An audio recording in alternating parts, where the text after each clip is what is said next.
Bismillah. Assalamualaikum warahmatullahi wabarakatuh.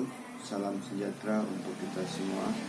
Alhamdulillah pada hari ini kita semua bisa diberikan kesempatan untuk berkumpul sekaligus menjalankan aktivitas dengan baik. Terima kasih kepada Bapak Ibu sekalian yang telah memberikan waktunya untuk hadir di acara ini.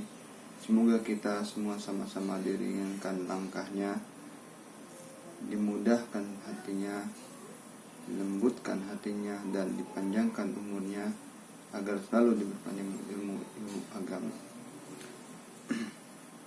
Semoga kita senantiasa mendapatkan karunia dari Allah Subhanahu wa taala sehingga kita bisa mendapatkan kebaikan dan tunjuk dari Allah Subhanahu wa taala. Saya Agus Nirin akan menyampaikan tentang stunting. Apa sih itu stunting itu? Stunting adalah masalah gizi kronis akibat kurangnya asumsi gizi dalam jangka waktu panjang sehingga mengakibatkan terganggunya pertumbuhan pada anak. Stunting juga menjadi salah satu penyebab tingginya badan anak terlambat sehingga lebih rendah dibandingkan anak-anak sesuai usianya. Tidak jarang masyarakat menganggap kondisi tubuh pendek merupakan faktor genetik dan tidak ada kaitannya dengan masalah kesehatan.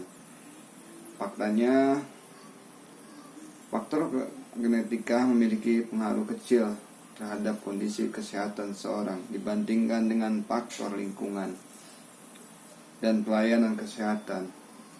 Biasanya stunting mulai terjadi saat anak masih berada dalam kandungan dan terlihat saat mereka memasuki usia 2 tahun. Stunting memiliki gejala yang bisa Anda kenali, misalkan wajah tampak lebih muda dari anak seusianya, pertumbuhan tubuh dan gigi yang terlambat, memiliki kemampuan fokus dan memori belajar yang kurang, pubertas dan lambat,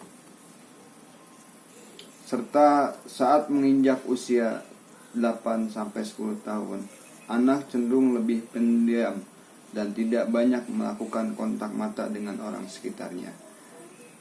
Ia menyendiri, serta berat badan lebih ringan untuk anak seusianya, tidak merata berat badannya tidak ideal.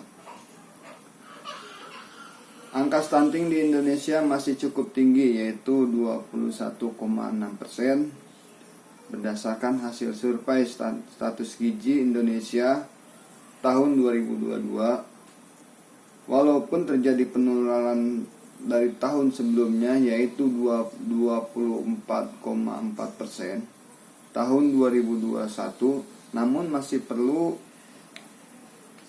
upaya besar untuk mencapai target penurunan stunting pada tahun 2024 sebesar 14%. Stunting dapat terjadi sejak sebulan lahir. Hal ini dapat dilihat dari referensi stunting berdasarkan kelompok usia hasil SSGI 2022, di mana terdapat 18,5% bayi dilahirkan dengan panjang badan kurang dari 48 cm. Dari data tersebut kita dapat melihat pentingnya pemenuhan gizi ibu sejak hamil.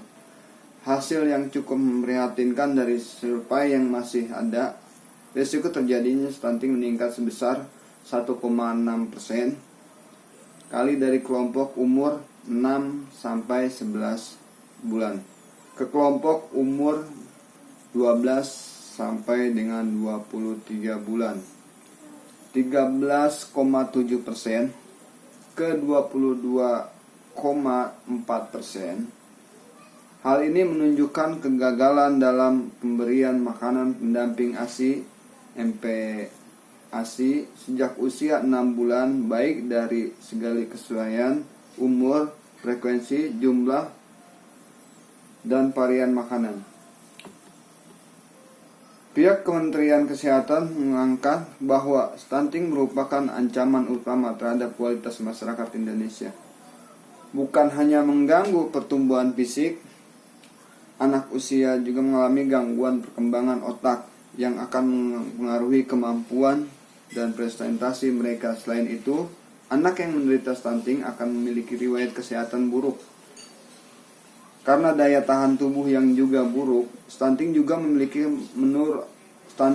bisa menurunkan ke generasi berikutnya bila tidak ditangani dengan serius. Penyebab stunting diantaranya adalah kurangnya gizi dalam waktu lama.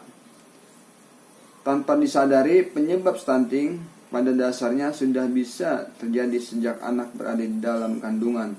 Rendahnya asupan vitamin dan mineral yang dikonsumsi ibu juga bisa ikut mengaruhi kondisi multinasi janin. Kekurangan gizi sejak dalam kandungan inilah yang juga menjadi penyebab terbesar kondisi stunting pada anak. 2. Pola asuh kurang efektif. Pola asuh yang kurang efektif juga menjadi salah satu penyebab stunting pada anak. Pola asuh ini di sini mengaitkan dengan perilaku dan praktik pemberian makanan kepada anak. Bila orang tua tidak memberikan asupan gizi yang baik, maka anak bisa mengalami stunting. Jadi usia menyusui sampai 2 tahun itu harus wajib bagi anak bayi. 4. Faktor sanitasi. Sanitasi yaitu buruk serta keterbatasan akses pada air bersih akan mempertinggi resiko stunting pada anak. Bila anak tumbuh di lingkungan dengan sanitasi dan kondisi air yang tidak layak, hal ini dapat mengaruhi tumbuhnya penyebaran bahwa stunting adalah masalah kesehatan yang berisiko tinggi, dapat mempengaruhi pertumbuhan anak hingga dewasa. Anda tidak perlu mengenal berbagai usia pencegahannya. 1. Pahami kondisi gizi. Pasti Anda mendapatkan asumsi gizi yang cukup setiap hari. Terlebih saat masa kelahiran, pahami kondisi gizi dengan baik dan terapkan dalam pola asuh anak. Memberikan MPASI yang bergizi dan kaya protein hewani untuk bayi yang berusia di atas 6 bulan. Pemeriksaan rutin. Selama masa kelahiran, ibu perlu melakukan check up atau pemeriksaan rutin untuk memastikan berat badan sesuai dengan usia kelahiran. Ibu hamil juga boleh mengalami anemia atau kekurangan darah karena akan mengaruhi janin dalam kandungan. Kontrol tekanan darah ini bisa dilakukan saat check up rutin pada posyandu atau bidan terdekat. Memberikan ASI eksklusif pada bayi hingga 6 bulan. Air susu ibu ASI mengandung banyak gizi, baik yang dapat melindungi tumbuhan anak dari berbagai masalah kesehatan, salah satunya adalah stunting. Konsumsi asam folat. Asam folat berperan penting untuk mendukung pertumbuhan otak dan sumsum tulang belakang pada bayi. Zat ini juga mengaruhi risiko gangguan kelamin hingga 72% dengan asupan asam folat. Kegagalan perkembangan organ bayi selama masih kehamilan juga bisa dicegah. Mengkonsumsi secara rutin tablet tambah darah.